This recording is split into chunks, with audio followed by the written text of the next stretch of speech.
రాజ్యాంగం అమల్లోకి వచ్చిన 75 ఏళ్ల సంబరాల సందర్భంగా దశాబ్దాలుగా కాంగ్రెస్ చేతిలో మోసపోతున్నది రైతన్నలే అనే సందేశాన్ని ఇస్తూ ప్రభుత్వం 15,000 ఇస్తామని చెప్పి 12,000 మాత్రమే అంటూ నిన్న 1,00,000 కండిషన్లు పెట్టి మళ్ళీ ఒకసారి రాజ్యాంగాన్ని అపహాస్యం చేసే విధంగా ఇచ్చిన మాటలకు విలువ లేకుండా జనవరి 26 నాడు రైతు భరోసా పేరిట మోసానికి శ్రీకారం చుడుతున్నది రేవంత్ రెడ్డి ప్రభుత్వం. ఒకసారి మిగతా విషయాలు నేను చెప్పే ముందు మోసం, నయవంచన, దగ లాంటి మాట మేము ఎందుకు వాడాల్సి వస్తున్నది, ఎలాంటి బాధాకరమైన పరిస్థితుల్లో ఈ వ్యాఖ్యానాలు చేయాల్సి వస్తుందో మీకు వివరించే ప్రయత్నం నేను చేస్తాను. ముందుగా ఎన్నికలకు సరిగ్గా నెల రోజుల ముందు నుంచి 6 నెలల ముందు నుంచి రైతు డిక్లరేషన్ పేరిట వరంగల్లో వాళ్ళు మొదలుపెట్టిన రైతు డిక్లరేషన్ నుంచి తదనంతరం ఎన్నికల దాకా వాళ్ళు ఏం మాట్లాడారో దయచేసి ఒక్కసారి వారి మాటల్లోనే మీకు చూపెట్టే ప్రయత్నం చేస్తాను. ముందుగా ముఖ్యమంత్రి రేవంత్ రెడ్డి గారు ఆనాడు ప్రదేశ్ కాంగ్రెస్ కమిటీ అధ్యక్షుడిగా మాట్లాడిన మాటలు మీరు వింటారు. భరోసా పథకం కింద 15,000 కౌలు రైతులు కూడా ఇస్తాను. అది గుర్తింపు ఎట్లా అంటే ఇద్దరికి ఇస్తారా, యజమానికి ప్లస్ కౌలు రైతుకా, కౌలు రైతుకేనా?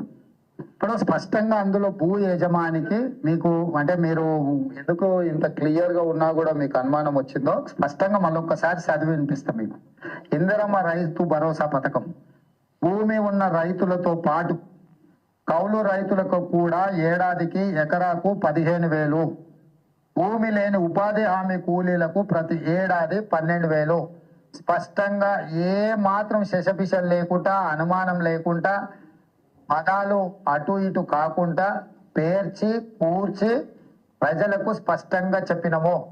భూ యజమానికి వచ్చే 15,000 భూ యజమానికి వస్తాయి.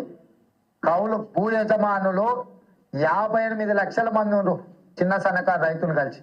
కౌలు రైతు చట్టం తెచ్చినప్పుడు నమోదు చేయించుకునేది 15 లక్షల మంది. ఒకవేళ ఇప్పుడు ఎవరైనా కొత్తగా వచ్చినా కూడా మళ్ళీ నమోదు చేసుకోవడానికి అవకాశం ఇచ్చి చట్టబద్ధత కాంగ్రెస్ పార్టీ చేసింది. సో వాళ్ళందరినీ తీసుకొని ఒక 60 లక్షలు రైతులు ఉన్నారు అనుకుంటే, ఒక 15 లక్షల వీళ్ళు ఉన్నారు అనుకుంటే 75 లక్షల మంది అవుతారా, 80 లక్షల మంది అవుతారా, వాళ్ళందరినీ దృష్టిలో పెట్టుకొని ఈ పథకాన్ని మేము ముందుకు తీసుకురావడం జరిగింది. ఎలాంటి అనుమానం లేదు. భూ యజమానికి 15,000 వస్తుంది ఎకరాకు, కౌలు రైతుకు కూడా 15,000 వస్తుంది. కాబట్టి వాళ్లకు వీళ్లకు ఎలాంటి ఏమంటారు కాన్ఫ్లిక్ట్ ఆఫ్ ఇంట్రెస్ట్ ఏం లేదు. సో ఎలాంటి కాన్ఫ్లిక్ట్ ఆఫ్ ఇంట్రెస్ట్ లేకుండా పదాలు కూర్చి ఏర్చి తెలిసి పూర్తి స్థాయి అవగాహనతో, సోయితో, స్పృహతో కౌలు రైతులది కౌలు రైతులకు ఇస్తాం, భూ యజమానులది భూ యజమానులకు ఇస్తాం, ఇద్దరికి 15,000 రూపాయలు ఇస్తాం. మీకు ఎందుకు కన్ఫ్యూజ్ అవుతారు మీరు, నాకు అర్థమైతలేదంటూ పిసిసి అధ్యక్షుడిగా ఆనాడు రేవంత్ రెడ్డి గారు చెప్పిన మాట. ఆ తర్వాత మా హైకమాండ్ చెప్పింది, నేను చెప్తున్న మాట కాదు ఇది అని సోనియా గాంధీ గారిని ఉటంకిస్తూ వారు చెప్పిన మాట కూడా ఉంది. దయచేసి వినండి. ఎందుకంటే సోనియమ్మనే రైతు భరోసా పథకం కింద ప్రతి ఎకరానికి ప్రతి సంవత్సరానికి రైతులకు సహాయం అందించడానికి కౌలు రైతులతో సహా 15,000 రూపాయలు, నువ్వు 10,000 బిచ్చమేస్తే మేము ఆత్మగౌరవం నిలబెట్టడానికి 15,000 రూపాయలు ఇస్తున్నాం. ఇదే కాదు, మీరు బిచ్చమేస్తే 10,000 మీరు బిచ్చమేస్తే మేము 15,000 రూపాయలు ఆత్మగౌరవాన్ని పెంచడానికి ఇస్తున్నామంటూ వారు చెప్పిన మాట. ఇదంతా మీరు చూసే ఉంటారు, మళ్ళొకసారి గుర్తు చేయడానికి మాత్రం. అది కూడా సోనియమ్మ చెప్పిన మాట అంటూ, ఇందిరమ్మ రాజ్యంలో సోనియమ్మ మాట నిలబెడతామంటూ సోనియా గాంధీ గారిని ఉటంకిస్తూ ముఖ్యమంత్రి రేవంత్ రెడ్డి చెప్పిన మాట. సరే, ఇక్కడ ఈ స్థాయి నాయకులు చెప్తే నమ్ముతలేరేమో అని చెప్పి వరంగల్లో రైతు డిక్లరేషన్ అనే ఒక భారీ బహిరంగ సభ పెట్టి వేలాదిగా రైతులను అక్కడ తీసుకొచ్చి రాష్ట్ర వ్యాప్తంగా అక్కడ కూడా ఢిల్లీ నుంచి వచ్చిన రాహుల్ గాంధీ గారితో కూడా ఇదే మాట చెప్పించారు. దయచేసి అది కూడా ఒకసారి రాహుల్ గాంధీ గారి బయట కూడా మీరు వినాలి. हमने वरंगल डिक्लेरेशन किया और उसमें हमने तेलंगाना के किसानों से वायदे किए. मैंने कर्जा माफी की बात की, एमएसपी की बात की, 15,000 रुपए प्रति एकड़ डायरेक्ट बेनिफिट हम किसानों को देने जा रहे हैं. और रेवंत जी ने पूरा डिक्लेरेशन पढ़ा. यह सिर्फ एक डिक्लेरेशन नहीं है, ये किसानों के लिए कांग्रेस पार्टी की गारंटी है। ఇది డిక్లరేషన్ కాదు, కాంగ్రెస్ పార్టీ రైతులకిచ్చే ఒక గ్యారంటీ.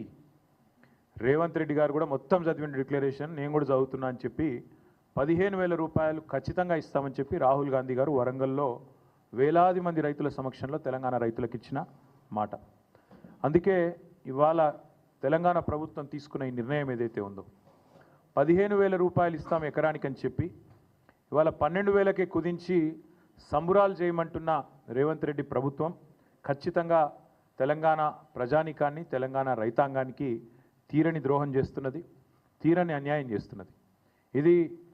ఈ ద్రోహాన్ని, ఈ వంచనని తెలంగాణ రైతులు ఎట్టి పరిస్థితిలో మరి క్షమించరు అనేది తప్పకుండా మా పార్టీ యొక్క ఆలోచన. అందుకే నమ్మి ఓటేసిన పాపానికి డిక్లరేషన్ల పేరిట మీరు ఇచ్చిన వాగ్దానాలు, గ్యారంటీల పేరిట మీరు చెప్పిన మాటలు పచ్చి మోసం అని చెప్పి ఇవాళ తెలంగాణ రైతన్నలందరికీ అర్థమైంది. కాంగ్రెస్ పార్టీని ఖచ్చితంగా భవిష్యత్తులో పాతరేస్తారని చెప్పి మేమైతే బలంగా అనుకుంటా ఉన్నాం. నిజంగా చెప్పాలంటే మోసం అనే పదం కాంగ్రెస్ పార్టీకి సంబంధించినంత వరకు చాలా చిన్న పదం.